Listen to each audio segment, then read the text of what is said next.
Mick Thompson. Thank you. Mick Thompson, what is more important, a good trade deal with the EU or honouring the referendum result? As the timetable noose tightens, Gerard Batten. Well, first of all, the two are not dependent upon each other. Leaving the European Union is leaving the European Union. We've had 2.5 years, really, of talking or hearing the government and the Remainers talk a complete load of nonsense about our exit from the European Union. We don't need a trade deal to leave the European Union. What we should have done immediately after the referendum is to have repealed the 1972 European Communities Act as a first step and not a last step. All EU law would have stayed in place because it's all been incorporated by Acts of Parliament and by other means, so chaos would not have ensued. But the government could have then gone to the European Union and said, this is how we intend to leave, and we wish to do it in a friendly and cooperative manner.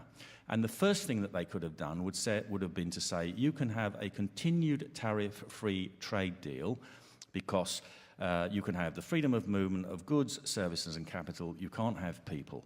The EU currently has, last time I checked, about 58 different trade agreements with countries around the world.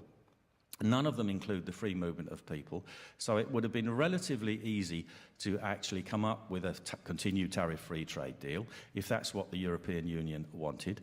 We could have said to them, this is what we're offering. If you don't want it, we can go on to WTO terms and be like every other country in the world. And would you now, Mr. Batten, want straight to WTO terms, given where the United Kingdom is in this negotiation? I think we should have already reached a withdrawal agreement by mid-October anyway, because that's precisely what the European Parliament Constitutional Affairs Committee said, a year or two ago.